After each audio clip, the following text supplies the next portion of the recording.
Tribunars ex-Bupati Sidoarjo Ahmad Mutlor Ali atau Gus Mutlor disebut oleh JPU KPK mengetahui praktik lancung dugaan korupsi pemotongan dana insentif ASN Kepala Badan Pelayanan Pajak Daerah atau BPPD Kabupaten Sidoarjo yang dilakukan oleh dua anak buahnya.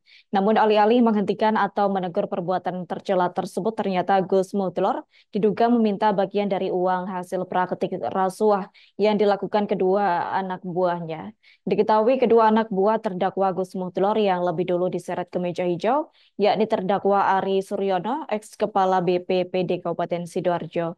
Untuk informasi selengkapnya akan disampaikan langsung oleh rekan wartawan Tribun Jatim. Luhur Pambudi, silakan untuk laporan lengkapnya. Oke, baik Adila. Jadi mantan Bupati Sidoarjo Ahmad Mudol Ali atau biasa disapa Gus Mudlor disebut oleh JPU KPK mengetahui praktik lancung dugaan korupsi pemotongan dana insentif ASN Kepala Badan Pelayanan Pajak Daerah BPPD Kabupaten Sidoarjo yang dilakukan oleh dua orang anak buahnya. Namun alih-alih menghentikan atau menegur perbuatan tercela tersebut, ternyata Gus Mudlor diduga meminta bagian dari uang hasil praktik rasuah yang dilakukan oleh dua anak buahnya. Diketahui kedua anak buah terdakwa Gus Mudol yang lebih dulu diseret ke meja hijau adalah terdakwa Ari Suryono selaku mantan kepala BPPD Kabupaten Sidoarjo, kemudian stafnya yakni terdakwa Siskawati, mantan Kasubag Umum Kepegawaian BPPD Kabupaten Sidoarjo. Terdakwa Gus Mudor diduga menerima bagian uang pemberian dari hasil praktik lancung yang dilakukan oleh terdakwa Ari Suryono dan terdakwa Siskawati sejak triwulan keempat pada tahun 2021 hingga triwulan keempat pada tahun 2023 dengan total keseluruhan nilainya 8,54 miliar. Pembagian uang yang diterima oleh Gus Mudlor eh, sekitar 1,4 miliar yang itu diperoleh dari terdakwa Ari Suryono, kemudian sedangkan untuk terdakwa Ari Suryono sendiri mengelola dana tersebut sekitar 7,13 miliar. Itulah mengapa JPU KPK mendakwa Gus Mudlor dengan dakwaan pertama karena melanggar pasal 12 huruf F junto pasal 16 Undang-Undang RI, kemudian mendakwa dengan dakwaan kedua yakni pasal 12 huruf E junto pasal 18 Undang-Undang 20 tahun 2021 tentang perubahan pemberantasan tindak pidana korupsi junto pasal 55 ayat 1. Sidang perdana tersebut dilakukan atau dilangsungkan dipandu secara langsung oleh Hakim Ketua Niputu Sri Indayani, sedangkan untuk JPU KPK yang membacakan dakwaan secara bergiliran yakni dilakukan oleh Arif Usman dan Andri Lesmana mulai pukul 10.30 waktu Indonesia bagian Barat di ruang sidang Chandra Kantor Pengadilan Tipikor Surabaya. Andri, salah satu JPU KPK menyebutkan bahwasanya terdakwa Gus Mudor mengetahui adanya pemotongan dana insentif tersebut dengan nilai total yang dikalkulasikan sekitar 8,44 miliar. Namun bukannya dilarang, namun uh, ataupun memerintahkan penghentian praktik tersebut, terdakwa Gus Mudlor malah diduga untuk turut menikmatinya. Modusnya adalah terdakwa Gus Mudlor diduga berdalih meminta tolong pendanaan setiap kegiatan ataupun keperluan yang mendesak kepada Ari Suryono. Dan ia menambahkan bahasanya untuk setoran dari modus bantuan yang digelontorkan oleh terdakwa Ari Suryono itu berjumlah sekitar 50 juta per bulan yang diberikan kepada Gus Mudur.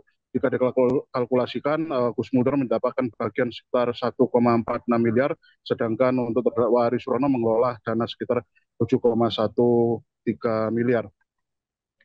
Kemudian pada hari yang sama, pekan depan persidangan untuk agenda pemeriksaan saksi yang berjumlah sekitar 60 orang akan dilakukan.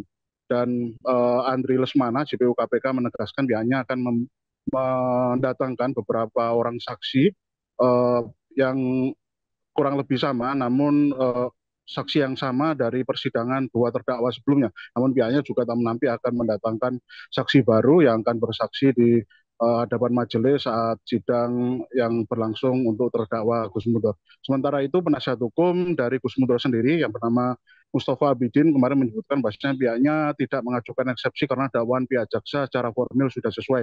Dan karena itu pihaknya akan berfokus pada pembelaan selama jalannya sidang pemeriksaan saksi yang akan dimulai pekan depan. Namun ia tak menampik peran signifikan dari kliennya dalam perkara tersebut sehingga Mustafa akan menganalisa secara menyeluruh fakta persidangan yang akan tersaji selama persidangan nantinya. Bahkan eh, penasihat hukum berjanji pihaknya akan menghadirkan saksi yang meringankan dari kliennya itu manakala mendapati adanya fakta persidangan yang dianggap cenderung tidak memberikan rasa keadilan pada klien. Dan perlu diketahui atas bergulirnya persidangan perkara tersebut pada Jumat tanggal 6 September kemarin terdakwa Ristrono sudah menjalani agenda tuntutan, yakni oleh JPU terdakwa Ristrono sudah dituntut dengan pidana penjara 7,6 tahun beserta denda 500 juta dan pidana tambahan untuk mengganti uang sekitar 7,1 miliar atau subsidiar penjara 6 bulan manakala tidak dapat memenuhinya. Sedangkan untuk terdakwa Siskawati, JPU hanya menuntut